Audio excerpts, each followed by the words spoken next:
நாம் இந்த நாட்களில் இயேசுவனுடைய சீஷர்களாக இருப்பது, இயேசுவை பின்பற்றுவது, அதை குறித்து தியானித்து கொண்டே வருகிறோம். இயேசுவனுடைய அடிச்சுவட்டிலே நடக்கும்படிக்கு நாம் அழைக்கப்பட்டிருக்கிறோம். இயேசுவை போல மாறணும், அவரை போல வாழணும் என்கிற தாகமும் விருப்பத்தோடு நாம் இயேசுவின் அடிச்சுவட்டை பின்பற்ற வேண்டும். அவருடைய அன்பை நாம் தியானித்திருக்கிறோம். அவருடைய மனதுருக்கம், அவருடைய ஆத்ம பாரம், அவருடைய சாந்த குணம், இதெல்லாம் தியானித்து இயேசுவை போல நம்ம மாறுவதற்கு நம்மை ஒப்பு கொடுத்து ஜெபித்திருக்கிறோம். இன்றைக்கும் இயேசுடைய வாழ்க்கையிலிருந்து 2 காரியத்தை தியானிக்கலாம். முதலாவது, மத்தேயு 11:29 இயேசு சொல்லுகிறார், நான் சாந்தமும் மனத்தாழ்மையுமாய் இருக்கிறேன், என் நுகத்தை உங்கள் மேல் ஏற்றுக்கொண்டு என்னிடத்தில் கற்றுக்கொள்ளுங்கள். இயேசு சொல்கிறார், என்னிடத்தில் கற்றுக்கொள்ளுங்க, நான் சாந்தமும் மனத்தாழ்மையுமாய் இருக்கிறேன். இயேசு கிறிஸ்துவுடைய மனத்தாழ்மை, அவரை போல நம்ம மாறணுமானால் அவருடைய மனத்தாழ்மை நமக்கு வரணும். அதை நம்ம வாஞ்சிக்கணும், விரும்பணும், அதை குறித்து தியானிக்கணும், ஜெபிக்க வேண்டும். அதனால் அவரை போல ஒரு மனத்தாழ்மை நமக்கு அவசியம். தாழ்மைன்னு சொல்லும்போது சிலர் உடையிலே தங்களை தாழ்த்துவார்கள். பார்த்திருக்கீங்களா? உடையிலே தங்களை தாழ்த்தி கொள்ளுவது, அது ஒரு தாழ்மை அப்படின்னு அவங்க நினைத்து கொள்ளலாம். 2வது ஒரு தாழ்மை என்னன்னு சொன்னால், பேச்சில் ரொம்ப தாழ்மையாக பேசுவாங்க. அது மாதிரி தன்னை தாழ்த்துவதாக பேசிக்கொள்ளுகிற மக்களே நம்ம பார்க்க முடியும். இந்த மாதிரி உடையில், பேச்சில், பல சூழ்நிலையில் தாழ்மையாக இருப்பதை போல பேசுவது. ஆனால் இயேசு கிறிஸ்துவுடைய தாழ்மைன்னு மனத்தாழ்மை, இருதயத்தில் அந்த தாழ்மை காணப்படணும். நமக்கு உள்ளுக்குள்ளே அந்த தாழ்மை முதலாவது உண்டாக வேண்டும்.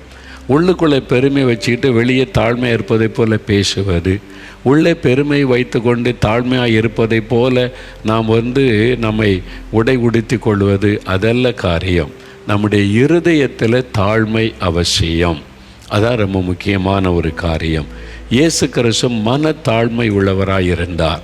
ஆண்டவர், அந்த தாழ்மை எனக்கு வேண்டும் என்று நான் இயேசுவுடைய தாழ்மையை தியானித்து ஜெபித்திருக்கிறேன். அந்த தாழ்மை எனக்கு தாரும் ஆண்டவரே என்பதாக நாம் அப்படி ஜெபிக்கணும். அநேக ஊழியருடைய வாழ்க்கையில் நீங்கள் பார்த்தீங்கன்னா இயேசுவனுடைய தாழ்மையை நீங்கள் பார்க்க முடியும். சகோதரர் டிஜேசி தினகரன் அவர்கள் உலகமெல்லாம் தேவனால் பயன்படுத்தப்பட்ட ஒரு தேவ மனிதர். எத்தனை லட்சம் மக்கள் அவங்க மூலமாக ரட்சிக்கப்பட்டாங்க, பிரபலமானவங்களாம் ரட்சிக்கப்பட்டு தொடப்பட்டாங்க. கர்த்தர்களை கொண்டு செய்த பலத்த அற்புதங்கள், மகிமையான காரியெல்லாம் நமக்கு தெரியும். ஆனால் அவங்களை தேவன் இவ்வளவு பயன்படுத்த என்ன காரணம்னா அவங்களுடைய மனத்தாழ்மை. அவங்களோட நெருங்கி பழகினா தான் தெரியும். அவங்களுடைய வெளியுள்ள காரியத்தை வைத்து நம்ம எதையுமே டிசைட் பண்ண முடியாது. ஒரு மனிதரோடு பேசி அவங்களுடைய இருதயத்தின் காரியத்தை அறிந்தால் தான் அவங்க உண்மையான சுபாவம் நமக்கு தெரியும். பல முறை சகோதரரை சந்திக்கிற வாய்ப்பு எனக்கு கிடைத்தது. ஒரு முறை நான் அவங்கள பார்க்க போயிருந்தப்போ அவங்க சொன்னாங்க, தம்பி எனக்காக நீங்கள் ஜெபம் பண்ணுங்கன்னு சொன்னாங்க. பெரும்பாலும் போகும்போதெல்லாம் இப்படி தான். நான் கொஞ்சம் ஆரம்பத்தில் பயந்துட்டேன். ஆனால் அவங்க அவ்வளோ தாழ்மையாக நம்முடைய ஜெபத்தை விரும்புவாங்க. மற்றவங்க நமக்கு தனக்காக ஜெபிக்க வேண்டும் என்று விரும்புவார்கள். அதுவே ஒரு பெரிய தாழ்மை தானே. அவ்வளோ பெரிய தேவனால் பயன்படுத்துகிற தேவ மனிதர் சாதாரண ஆட்களை பார்த்து எனக்காக ஜெபம் பண்ணுங்கன்னு கேட்பது சாதாரண ஒரு விஷயம் அல்ல. அது மாத்திரம் இல்லை, அன்றைக்கி நான் போயிருந்தபோது அவங்க மும்பையில் நடக்கிற கூட்டத்துக்கு ஆயத்தமாக்கி பிறகு ஈவினிங் போக வேண்டும். அப்போ அவங்க சொன்னாங்க, தம்பி இன்றைக்கி மும்பைக்கு நான் போனோம், அங்கே கூட்டம் ஒழுங்கு செய்யப்பட்டிருக்கிறது. அங்கேருந்து ஒரு ஆள் லெட்டர் எழுதியிருக்கிறார். அவங்க மனதில் உள்ள நிறைய காரியத்தை ஷேர் பண்ணுவாங்க ஒவ்வொரு முறை போகும்போதும். அப்போ அவங்க சொன்னாங்க, மும்பையிலேருந்து ஒரு ஆள் எனக்கு லெட்டர் எழுதியிருக்கிறார். பெரிய லெட்ரு தம்பி. அவர் எழுதியிருக்கிறாரு, உங்களை பற்றி மற்றவங்களாம் இப்படி சொல்கிறாங்க அப்படி சொல்கிறாங்க, ஒவ்வொருத்தர் ஒன்று ஒன்று சொல்கிறாங்க, நீங்கள் அப்படிப்பட்டவர் இப்படிப்பட்டவர் சொல்கிறாங்க. ஆனால் நீங்கள் ஆண்டவரால் வல்லமையாக பயன்படுத்துகிறது எனக்கு தெரியும். அதனால் இப்படிலாம் சொல்கிறாங்களே, அதை எனக்கு விளங்க பண்ணுங்க, அதுக்கு விளக்கம் கொடுங்க. ஏன் அவங்கள பற்றி இப்படி பேசுகிறாங்க, உண்மை என்னன்னு எனக்கு விளக்கம் கொடுங்க. இதெல்லாம் நீங்கள் அப்படி உண்மையாக விளக்கம் கொடுத்து எனக்கு மனசுக்கு திருப்தியாக இருந்தால் மும்பை கூட்டத்தில் நான் வாலண்டியராக உதவி செய்கிறேன், ஹெல்ப் பண்ண கூட்டத்தில் ஹெல்ப் பண்ணுறேன் அப்படின்னு சொல்லி அப்போ ரியல் லெட்ரு தம்பி எனக்கு அனுப்பியிருக்கிறாங்கன்னு சொன்னாங்க. அவங்க சொன்னாங்க, அவர் என்னென்னோ கேள்வியெல்லாம் கேட்டு அவங்க சொல்கிறாங்க இவங்க சொல்கிறாங்க, நீங்கள் என்ன சொல்கிறீங்கன்னு பெரிய கேள்வி கேட்டு எழுதியிருக்கிறார். தம்பி நமக்கு எங்கே அதுக்கு நேரம் இருக்குது? நான் ஒரு சாதாரண மனிதன். அவன் சொன்னாங்க, நான் ஒரு சாதாரண மனிதன், ஆண்டவர் கிருபையாக பயன்படுத்துகிறார். நம்ம பம்பாய்க்கு போகிறது எதுக்கு? அங்கே வரக்கூடிய அந்த ஆயிரக்கணக்கான மக்கள் இயேசுவை அறியணும், அந்த இயேசுவோடைய ஆசீர்வாதத்தை பெற்றுக்கொள்ளணும்னு நமக்கு ஜெபித்து நான் போகிறேன். இவங்க கேட்குற கேள்விக்கெல்லாம் பதில் சொல்ல நமக்கு எங்கே நேரம் இருக்குது தம்பி? அவர் இப்படி கேட்டிருக்கிறாங்க. ஆனால் அங்கே இருக்கிற ஆத்துமாக்களுக்கு தான் நம்ம ஊழியக்காரனாக ஆண்டவர் அனுப்புகிறார். நான் ஒரு சாதாரண மனிதன் தானே, அந்த மக்களுக்காக என்னை பயன்படுத்துகிறார், அவ்வளோதான் என்பதாக சொன்னாங்க. அதனால் பாருங்கள், அவங்க பேசும்போது நான் கவனித்தேன், நான் ஒரு சாதாரண மனிதன், அங்கே வரக்கூடிய இந்த மக்களுக்காக ஆண்டவர் கிருபையாக என்னை பயன்படுத்துகிறார், அவ்வளோதான். அதான் அவருடைய இருதய தாழ்மை. அது மாத்திரம் இல்லை பிரதரை, நான் கவனிச்சிருக்கிறேன், மற்ற எந்த ஊழியக்காரர் போனாலும் தன்னை விட ஒரு பெரிய ஊழியக்காரனை நினச்சி அவங்க மரியாதை கொடுத்து அவங்க கனப்படுத்துவாங்க. அதை நான் நேரில் பார்த்துருக்கிறேன், பல முறை பார்த்துருக்கிறேன். அதான் தாழ்மை. மற்றவர்களை நம்மளை மேன்மையாய் கருதுகிறோம் பார்த்தீங்களா, அதான் தாழ்மை. அந்த மாதிரி ஒரு தாழ்மை, மனத்தாழ்மை, இருதயத்தில் தாழ்மை. இந்த தாழ்மை இயேசு கிறிஸ்துவிடத்தில் கற்றுக்கொள்ளக்கூடிய ஒரு தாழ்மை. ஒரு சமயம் ஒரு வாலிபன் சொல்கிறார், நல்ல போதகரே, இயேசுவை புகழுகிறார். இயேசு திருப்பி கேட்குறாரு, நல்ல போதகன் என்று என்னையே சொல்கிற? பிதா ஒருவர் தான் நல்லவர். அதாவது அங்கே சுட்டி காண்பிக்கிறார், அவர் தான் நல்லவர் என்பதாய் சுட்டி அந்த ஒரு மன தாழ்மையை இயேசு நமக்கு கற்றுக் கொடுத்தார். அது மாத்திரம் இல்லை, நீங்கள் வேத புஸ்தகத்தில் ஒரு சம்பவத்தை வாசிக்க முடியும். யோவான் எழுதின சுவிசேஷம், அதை எடுத்துக்கொள்ளுங்க. பரிசுத்த யோவான் எழுதின சுவிசேஷம் 13வது அதிகாரம் எடுத்துக்கொள்ளுங்க. யோவான் 13 அதிகாரத்தில் 13லேருந்து 15 வசனம் வரைக்கும் 147வது பக்கம் புதிய ஏற்பாட்டில் பாருங்கள். ஆண்டவர் ஒரு காரியம் சொல்கிறார். தன்னுடைய சீஷர்களோடு ராவிருந்துக்கு பந்தில் அமர்ந்திருக்கிறார். அப்போ ஆண்டவர் தன்னுடைய அறையில் ஒரு சீலையை கட்டி கொண்டு சீஷருடைய கால்களை கழுவுகிறார். தன்னுடைய சீஷருடைய கால்களை கழுவி, யூதருடைய அந்த முறைமை அதன்படி அவர் கால்களை கழுவி அவங்களோட பந்தி அமருகிறார். அப்போ ஆண்டவர் ஒரு காரியம் சொல்கிறார். நீங்கள் என்னை போதகர் என்றும் ஆண்டவர் என்றும் சொல்லுகிறீர்கள். நீங்கள் சொல்லுவது சரியே, நான் அவர்தான். முதல்ல அதை கவனிங்க. சில ஆட்கள் இன்றைக்கி இருக்கான், இயேசு தன்னை ஆண்டவர்னு சொல்லவே இல்லை, எங்கே இருக்கிற பைபிளில் அப்படின்னு சில ஆள் விதண்டாவரம் பேசுகிற சில ஆள் இருக்காங்க பார்த்தீங்களா, ரொம்ப சேலஞ்சாக பேசுவான். பெரிய ஆட்களை வச்சு, எங்கே இயேசு தன் ஆண்டவன் எங்கே சொல்லியிருக்கிறாரு அப்படின்னு. இங்கே சொல்லியிருக்கிறார்ல, நீங்கள் என்னை போதகரம் ஆண்டவர்னு சொல்கிறீங்கன்னா அவர் தான், நான் ஆண்டவர் தான், நான் போதகர் தான், இயேசுவை சொல்கிறார் அங்கே. இது மாதிரி தான் உண்மை. அடுத்து சொல்கிறாரு, ஆண்டவரும் போதகருமாகிய நானே உங்கள் கால்களை கழுவினது உண்டானால் நீங்களும் ஒருவருடைய கால்களை ஒருவர் கழுவ கடவீர்கள்.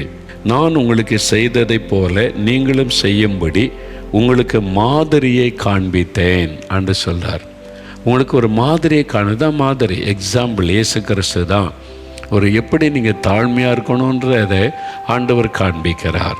சீஷருடைய கால்களை கழுவி அந்த அளவுக்கு உங்களை நீங்கள் தாழ்த்தணும் என்பதை கற்றுக் கொடுக்கிறார். எனக்கு அன்பானவர்களே, நமக்கு கொஞ்சம் ஒரு அபிஷேகம் கிருபை ஆண்டவர் பயன்படுத்த ஆரம்பித்த உடனே உள்ளுக்குள்ளே அறியாமலே பெருமை அப்படியே எழும்ப ஆரம்பித்து விடுகிறாரு. நம்ம ரொம்ப கவனமாக இல்லாட்டா இந்த பெருமை கொஞ்சம் கொஞ்சமாக உள்ளே நுழைந்து நம்முடைய வாழ்க்கையை அழித்து விடும். இயேசுவை போல நம்ம தாழ்மை உள்ளவர்களாக இருக்க நம்ம கற்றுக்கொள்ளணும், ஆண்டவரிடத்தில் கேட்க வேண்டும் அந்த தாழ்மையை. சகோதரர் டிஜேஸ் அவங்க இன்னொரு சம்பவத்தை ஒரு முறை சொன்னாங்க. அவங்க சொன்னாங்க, டிஎல் ஆஸ்பான் தெரியுமா தம்பின்னு கேட்டாங்க. டிஎல் ஆஸ்பான் தெரியும், நான் அவருடைய புக்கெல்லாம் வாசித்திருக்கேன், மேகசின்லாம் வாசித்திருக்கிறேன் அப்படின்னு சொன்னேன். அப்போது ஒரு அனுபவத்தை அவங்க சொன்னாங்க. என்னை நல்ல கவனிங்க பிரதர், இந்த டிஎல் ஆஸ்பான் என்கிற தேவ மனிதர் அவங்க மதுரைக்கு வந்திருந்த சமயம் பிரதர் டிஜேஸ் தினகரன் ஒரு வாலிபனாக இருந்து அந்த கூட்டத்தில் இப்போ அற்புதம் நடக்கிறத பார்த்து தான் எனக்கு இந்த அபிஷேகம் வேணும், என்னையும் இப்படி பயன்படுத்தணும்னு ஜெபம் பண்ணி அந்த கிருபையை அதன் பிறகு தான் பெற்றுக்கொண்டாங்க. இது அவங்களே சொல்லியிருக்கிறாங்க. அவர் தான் அந்த டிஎல் ஆஸ்பான் என்ற அமெரிக்க ஊழியக்காரர். அவங்க மூலமாக தான் இவங்க அந்த அபிஷேகம் பெற்று அப்படி ஊழியம் செய்யணும்னு தரிசனம் பெற்றாங்க. அதனால் அவர் பார்க்கணுன்னு இவங்களுக்கு உள்ளத்தில் ஆசையாக. அமெரிக்காவில் ஒரு சமயம் பிரதர் ட்ரீட்மெண்ட்டுக்காக அவங்க அமெரிக்கா போயிருந்த போது ஓய்வில் இருந்தாங்க. அப்போ இந்த டிஎல் ஆப்ஜானை பார்க்க முடியுமா அப்படின்னு விசாரிக்க சொன்னபோது யாரோ அவங்க ஒழுங்க கனெக்ட் பண்ணிட்டாங்க. போய் பேசினாங்க. பிரதர் டிஜேஎஸ் தினகரன்னு ஒரு தேவ மனிதர், இந்தியாவில் இப்படிலாம் ஒளி செய்கிறாங்கன்னு சொல்லி உங்களை பார்க்க விரும்புகிறாங்க. அவங்க இது மாதிரி கொஞ்சம் சிக்காகி ட்ரீட்மெண்ட்டுக்காக இளைப்பாரி கொண்டிருக்கிறாங்க, ரெஸ்ட்டில் இருக்காங்கன்னு உடனே அவரே வந்துட்டாராம். அதான் பிரதர் தம்பி, நான் அவர்கிட்ட அப்பாயின்மெண்ட் கேட்டு அவரை பார்த்துட்டு வரலான்னு கேள்விப்பட்டு அவரே வந்துட்டார் வீட்டுக்கு. உள்ளே வந்தவர் அவங்க சொன்னாங்க, தம்பி நான் கீழே உட்கார முடியாது, சேரில் உட்காந்துருக்கிறேன். அவருக்கு ஒரு சேர்லாம் போட்டிருக்கு. அவர் ஒரு பேண்ட் அப்படி சுருக்கிட்டு தரையில் உட்காந்துட்டார். ஏன்னா கால் பக்கத்தில் தரையில் அப்படி உட்காந்துட்டு என்னை பார்த்து, உங்களை பற்றி நான் நிறைய கேள்விப்பட்டிருக்கிறேன், உங்களை ஆண்டவர் எப்படிலாம் பயன்படுத்துகிறார், நீ உங்கள் அனுபவத்தை எனக்கு சொல்லுங்கன்றாரு. நான் அப்படியே ஆடி போயிட்டேன். தம்பி அவ்வளோ பெரிய தெய்வ மனுஷன், எவ்வளோ தாழ்மையாக இருக்கிறாருன்னு பார்த்தீங்களா? டிஎல் ஆஸ்பானை தேவன் அவ்வளோ வல்லமை பயன்படுத்த என்ன காரணம்? இந்த மனத்தாழ்மை. பிரதர் டிஜேஎஸ் அவ்வளோ வல்லமை தேவன் பயன்படுத்த என்ன காரணம்? மனத்தாழ்மை. நீங்கள் அவங்களுடைய வாழ்க்கையெல்லாம் கூர்ந்து பார்த்தா அவங்களுக்கு தெரியும் அவங்க எவ்வளோ தாழ்மையாக அவங்க இருந்ததுனால கர்த்தர் பயன்படுத்தினார்னு சொல்லி. கவனமாக இருக்கணும். இயேசுவுடைய மனத்தாழ்மை. ஒரு தேசம், அந்த தேசத்தில் ஒரு பிரபலமான ஊழியக்காரர் பாஸ்டர், பெரிய சர்ச், ஆயிரக்கணக்கான ஒரு பிரம்மாண்டமான சர்ச். அவருடைய புஸ்தகம்லாம் வாசித்திருக்க. சாம் ஜபத்துரன்னு ஒரு புஸ்தகத்தை எனக்கு கொடுத்தாங்க. அதை வாசித்தால் அப்படி அனல் மூலம், அந்த மாதிரி வார்த்தைகள், அப்படி ஒரு அபிஷேகம், அந்த மாதிரி புஸ்தகத்தெல்லாம் அவர் எழுதி இருக்கிறார். அந்த மாதிரி ஊழியர் அவர். அப்புறம் ஒரு காலத்தில் அந்த சபையார் ஒரு தவறு நடந்துட்டு, அதனால் பாருங்கள் அவரை, நீர் எங்களுக்கு பாஸ்டராக இருக்கக்கூடாதுன்னு சபையை விட்டு பாஸ்டரை எல்லோரும் சேர்ந்து நீக்கிட்டாங்க. அந்த தேசத்தில் இருக்க முடியாமல் அந்நிய தேசத்துக்கு போயிட்டார். அப்போ சாம் ஜபத்தரன்ட்டு நான் பேசும்போது கேட்டேன், அவங்க புஸ்தகம்லாம் இவ்வளோ பிளெஸ்ஸிங்காக இருக்குது, ஆசீர்வாதமாக இருக்குது, ஏன்னா இந்த மாதிரி நடந்தது அப்படின்னு சொல்லி. அப்போ அவங்க சொன்னாங்க, அதுக்கு காரணம் இந்த பாவமான காரியம் அல்ல. இந்த மாதிரி ஒரு தவறு நடக்க காரணமே என்னன்னு சொன்னால் அவருடைய மனதில் உண்டான பெருமை. என்ன சொல்கிறீங்க, அவர் இவ்வளோ பெரிய ஊழியக்காரர், தேவனால் பயன்படுத்தப்படுகிறவர். அப்போ சொன்னாங்க, அவர் சொல்லுவாராம், நிறைய ஊழியர்கள் ஒரு பட்டணத்தில் தேசத்திலேருந்து ஃபெலோஷிப் இருக்கும், ஐக்கியப்படுவாங்க, ஒருத்தருக்கு ஒருத்தர் ஐக்கியப்படுவாங்க, சபை பாகுபாடுகளை மறந்து ஐக்கியப்படுவாங்க. ஏன் சிலர் பார்க்குறீங்களா, ஆங்கிலிக்கன், மெத்தடிஸ்ட்டு, லுத்தரன், ஏஜ், அசம்பிளிஸா, கட்ஸ் எல்லோரும் ஒன்றா இருக்கிறா நான் பார்த்துருக்குறேன். சிங்கப்பூரில், மலேசியாவிலெல்லாம் எல்லாம் ஒன்று கொண்டு பாகுபாடெலாம் பார்க்க மாட்டார் ஃபெலோஷிப். ஆனால் இவர் யாரு கூடயும் சேர மாட்டார், யாரு கூடயும் சேர மாட்டார். அவர் என் ஊழியம், நான் எங்கள் சபை அப்படியே தான் இருப்பார். ஏன் யார் கூட சேர மாட்டேங்கிறேன்னா, யார் கூட சேர்றதுக்கு, நான் கூட சேர்றதுக்கு எனக்கு தகுதியான ஈக்குவல் ஸ்பிரிச்சுவல் ஸ்டாண்டர்ட் யாருக்குமே இல்லை. என்னுடைய ஃபெலோஷிப் பிதாவோடும் அவருடைய குமாரனாகிய கிறிஸ்துவோடும் தான். இந்த வசனத்தை எடுத்து அதை சொல்லுவார். அதனால் இந்த உலகத்தில் நான் ஐக்கியப்படுற அளவுக்கு ஸ்பிரிச்சுவலாக மேன்மையானவங்க யாருமே இல்லை. அதனால் நான் டைரெக்டாக பிதாக்கிட்ட இயேசுவோடு தான் என்னுடைய ஐக்கியம். அந்த பெருமை. சாம் ஜபத்துரன்னு சொன்னாங்க, அந்த பெருமையின் நிமித்தம் அவர் வீழ்ந்தார். அவமானப்படுத்தப்பட்ட அந்த தேசத்தை விட்டு அனுப்பப்பட்ட ஊழியமே இல்லாமல் போய்விட்டது. எனக்கு அன்பானவர்களே, ஜாதி பெருமை, பணப்பெருமை, படிப்பின் பெருமை, ஊழிய பெருமை, என் சபை, எங்கள் விசுவாசி, என்னுடைய பாரு பெருமை, என்னுடைய ஊழியம், அது மாதிரி பெருமை வேண்டாம். இயேசுவிடத்தில் கற்றுக்கொள்ளுவோம். இல்லை, இயேசுவிடத்தில் கற்றுக்கொள்ளுவோம். இன்றைக்கி ஒருத்தர் வல்லமையாக ஒரு சபையில் பயன்படுத்தினா, அதே சபையில் இருக்கிற ஒரு ஊழியக்காரருக்கு பிடிக்கலை, பொறுக்க முடியல, சபை விட்டு அனுப்பிடுறாங்க. தான் பிள்ளைகளை பயன்படுத்தினா, தான் குடும்பத்தாரை பயன்படுத்தினா சந்தோஷம். ஆனால் உடன் ஊழியரை பயன்படுத்தினா சந்தோஷம் வர மாட்டேங்குதே. உண்மையாக வருதா? யோசித்து பாருங்கள், வருதா? வரலன்னா என்ன அர்த்தம்? உங்களுக்குள்ள ஒரு பெருமை இருக்குது. அதனுடைய பாதிப்பு தான் இன்றைக்கி சபைகளுக்குள்ளே காணப்படுகிறது, ஊழியங்களுக்குள்ளே காணப்படுகிறாரு. பெருமை. எனக்கு மிஞ்சி யாரும் வந்துடக்கூடாது, என் குடும்பத்துக்கு மிஞ்சி யாரும் வந்துடக்கூடாது அப்படின்ற ஒரு பெருமை. யாரை பயன்படுத்தினாலும் அதை பார்த்து நம்முடைய உள்ள சந்தோஷப்பட்டால் நம்ம தாழ்மையாக இருக்கன்னு அர்த்தம். மனத்தாழ்மை அதான் ரொம்ப முக்கியம். நீங்கள் யோசித்து பாருங்கள், மற்றவங்களை பயன்படுத்தும் போது, உங்களுடைய சபையில் இருக்கிற ஒருத்தர் பயன்படுத்தும் போது, இப்போ இயேசுவை பாருங்களேன், அவர் சொல்லுகிறார், என்னை விசுவாசிக்கிறவன் நான் செய்கிற கிரியைகளை தானே செய்வான், இதிலும் பெரிய கிரியைகளை செய்வான். நம்ம தான் என்ன குருவுக்கு மிஞ்சின சிஷியன் ஆயிட்டியானே, நீ என்ன நீ எப்போ பிசாசு வரட்டுன்ற வியாதிச சுகமாக்குறன்ற போகக்கூடாது, அடங்கிடு. அவரை பயன்படுத்துகிறத பார்த்து நமக்கு பொறுக்கலை, உடனே அதுக்கு ஒரு வசனத்தை வச்சு அடங்கிடு அப்படின்னு அடிமைப்படுத்த நம்ம நினைக்கிறோம். இயேசுடைய ஊழியத்தில் எத்தனையோ பேர் இருக்காங்க, என் நல்ல பிரசங்கிக்கிறவங்க ஊழியக்க, அவங்கள பயன்படுத்தும் போது என் உள்ளத்தில் சந்தோஷம் வராவிட்டால் எனக்குள்ளே என்னை குறித்த பெருமை இருக்குன்னு அர்த்தம். அவங்கள பயன்படுத்தும் போது எனக்கு சந்தோஷம் வரணும்.